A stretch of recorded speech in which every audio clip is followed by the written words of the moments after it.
एक बहुत बड़े सिद्ध योगी, जो योगी यहाँ पर जिनके बारे में कहा जाता है कि उन्होंने 17 बार पुनर्जन्म हुआ उनका, और 17 बार उनकी आत्मा वही रहती है।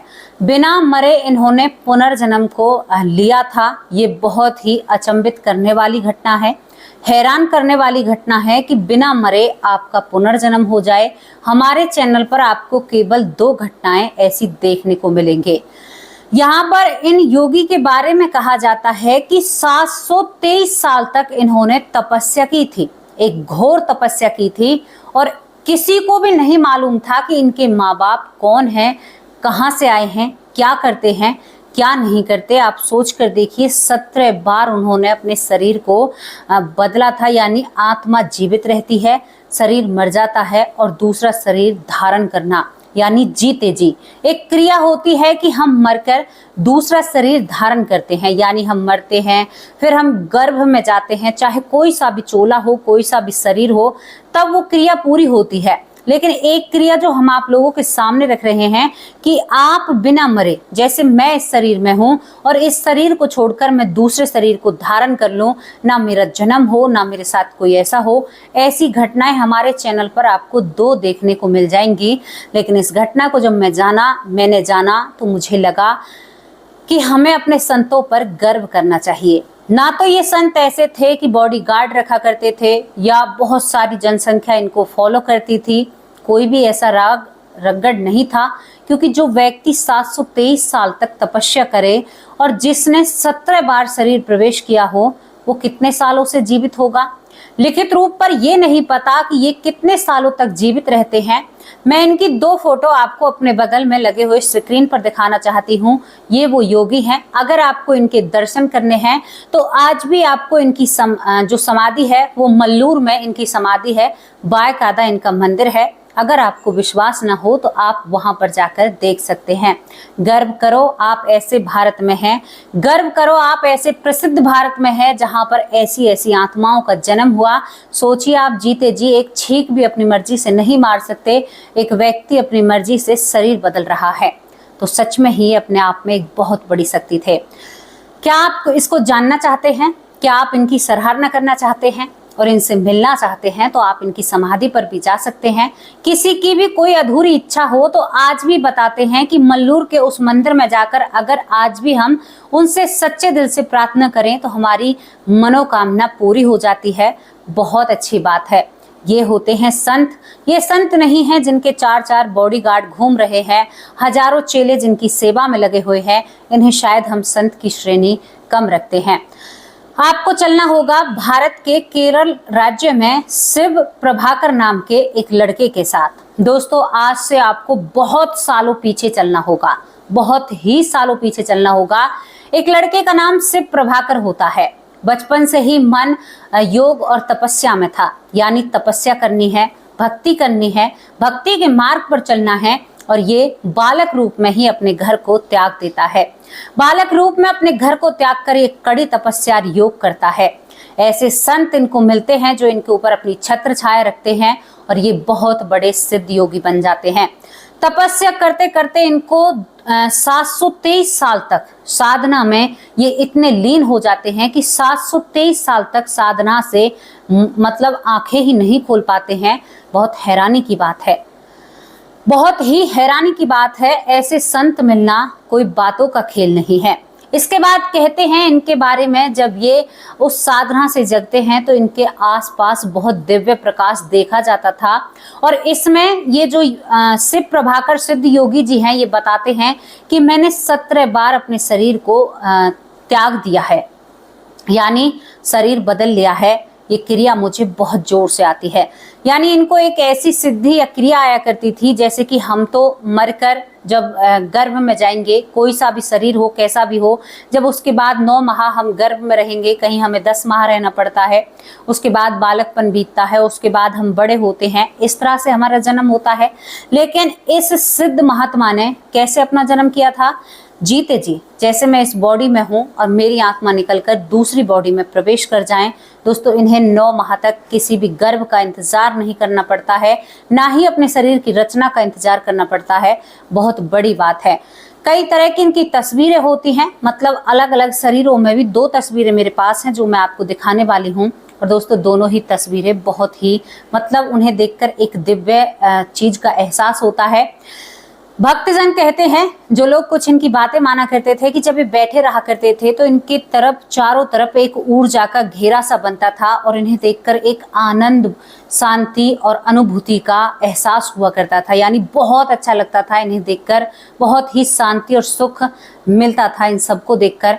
इस तरह की बातें यहाँ पर होती हैं। इसके बाद क्या होता है कि ये बताते हैं अपने बारे में, मतलब सभी को पता था इनके माता पिता जाने कब के गुजर चुके थे और जाने कितने जन्म उनके हो चुके थे। ये जब सबके सामने इनकी सच्चाई आती है तो लोग इनके दीवाने हो जाते हैं, लोग इनके दर्शन के दीवाने हो जाते हैं कि एक बार इन बाबा के दर्शन हो जाए तो हमारा जीवन धन्य हो जाए। सच में बात तो यही है, इनका दर्शन हो जाए तो जीवन धन्य हो जाता है। 17 बार पुनर्जन्म होना कोई छोटी बड़ी बात नहीं है। यहाँ पर सवाल उठते हैं, अब सवालों की तरफ भी गौर कर ले कि भाई 17 बार 17 शरीर कहाँ से मिले, कहाँ से इनको 17 शरीर मिले। इस बात पर एक पर्दा है, रहस्य है, ये बात सामने नहीं आई। हालांकि इनके 17 शरीर नए होते हैं, 17 बार इन्होंने नए नए शरीरों में प्रवेश किया था। हमारे चैनल पर 2 घटनाएं ऐसी हैं, आप उन्हें देख सकते हो, उनसे आपको पूरी ये घटना समझ में आ जाएगी।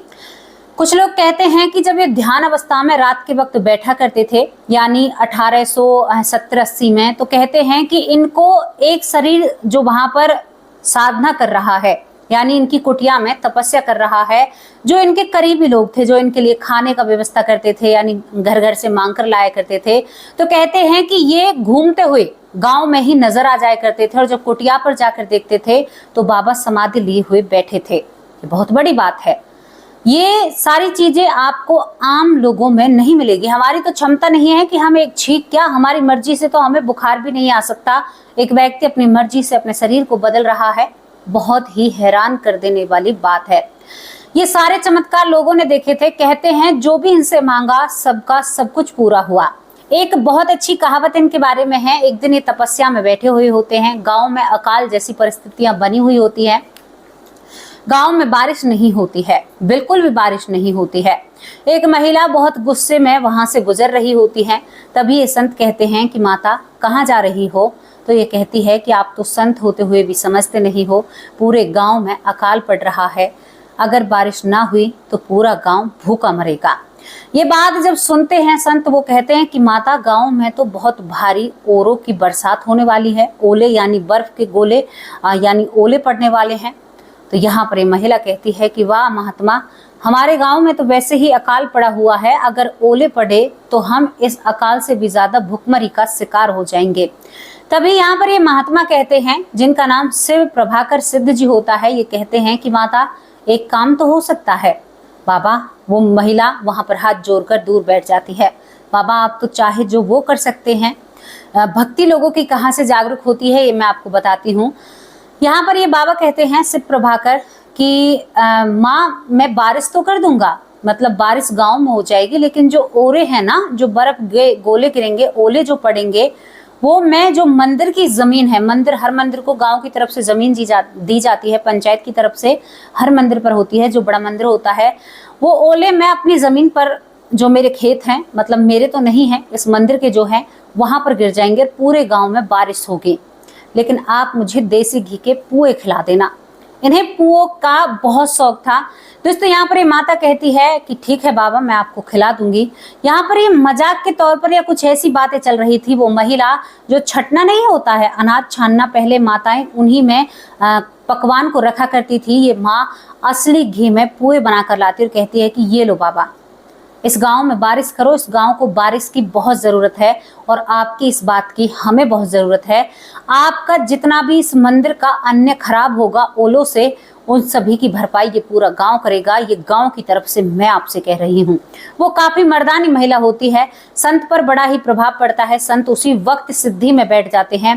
कहते हैं पूरे गाँव में बारिश होती है और जो इस मंदिर के हित में जो ज़मीन आती है, सरकारी जो ज़मीन आती है, 8 से 9 किले जो होते हैं, उन सभी में बर्फ के ओले पड़ते हैं। पूरी फसल बर्बाद हो जाती है, लेकिन पूरा गांव खिल उठता है। इस बात को देखकर वो महिला पूरे गांव में मुनादी पिटवाती और कहती है कि बाबा के मंदिर पर अनाज की कमी नहीं होनी चाहिए, इन्हों की वजह से आज हमारा पेट भरेगा। दोस्तों ये सब कुछ वहां पर जो भी था, गेहूं था या धान थे, इस तरह की कुछ वहां पर एक कहावत है। तो मैं आप लोगों से पूछना चाहती हूँ कि इस कहावत पर आप कितना यकीन करना चाहते हो, क्या ऐसा हो सकता है? हालांकि ये घटना सत्य है, जब कोई 17 बार अपने शरीर को बदल सकता है तो वो कुछ भी कर सकता है।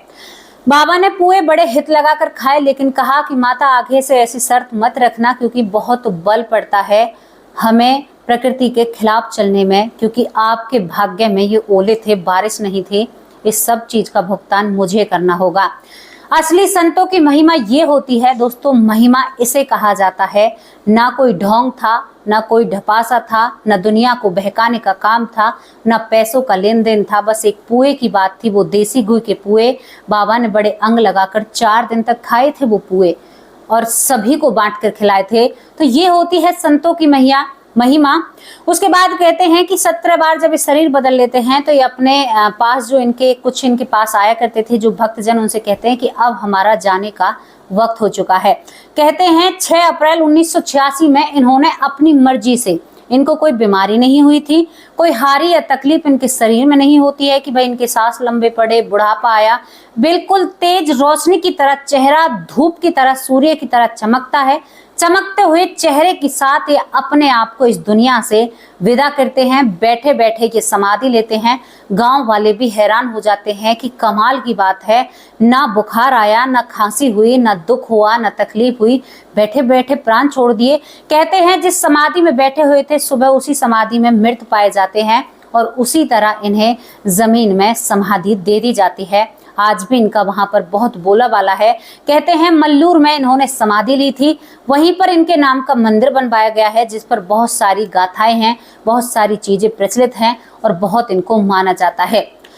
आप लोगों से पूछना चाहती हूँ कि अब क्या कहोगे? ये है सत्य सनातन, इसे कहते हैं। 17 बार कोई जन्म लेकर दिखाओ, हैरानी की बात है। मान जाऊंगी आप लोगों को। 17 बार जन्म होना छोटी मोटी बात नहीं है कि भाई हाँ कहते हैं कि हलवा है, खा लिया बस हो गया। तो ये सच्ची घटना है, इनको सब कुछ है, वहां पर सब लोग जानते हैं। सिर्फ प्रभाकर सिद्ध योगी जी के नाम से इनको सब जानते हैं। इनकी समाधि भी है और लोग इनकी बातों पर भरोसा भी किया करते थे और इनको बहुत माना भी करते थे, और सुनकर मैं भी बहुत मान रही हूँ। तो ऐसे ऐसे संतों के हमें बहुत कम दर्शन होते हैं, लेकिन जब भी होते हैं बड़े उम्दा होते हैं। बहुत अच्छी स्टोरी मैंने आप लोगों के सामने रखी है, प्रेरणादायक है, आप लोगों को जागरूक करने वाली है। आप चाहें तो कुछ भी कर सकते हैं, क्योंकि आप भगवान श्री हरि के अंश हैं और भगवान श्री हरि के अंश को कोई नहीं हरा सकता, कोई भी उन्हें नीचा नहीं दिखा सकता। अगर वो चाहे तो कुछ भी कर सकते हैं। जो ये भक्षक बनते हैं वो भी भगवान श्री हरि के वंश होते हैं, लेकिन वो अपने आप को कहते हैं ना कि कुनबा और खानदान से अलग कर लेते हैं। तो आप जो चाहे वो कर सकते हैं, आप जो चाहे वैसा फल पा सकते हैं, आप जो चाहे अपने शरीर को वैसे ढाल सकते हैं। कैसी लगी आप लोगों को स्टोरी, अपनी राय कमेंट बॉक्स में जरूर रखना। अब आप लोगों से विदा लेती हूँ, शाम को हाजिर होंगे आप सभी लोगों के नाम के साथ। तब तक के लिए नमस्कार, जय हिंद, जय भारत।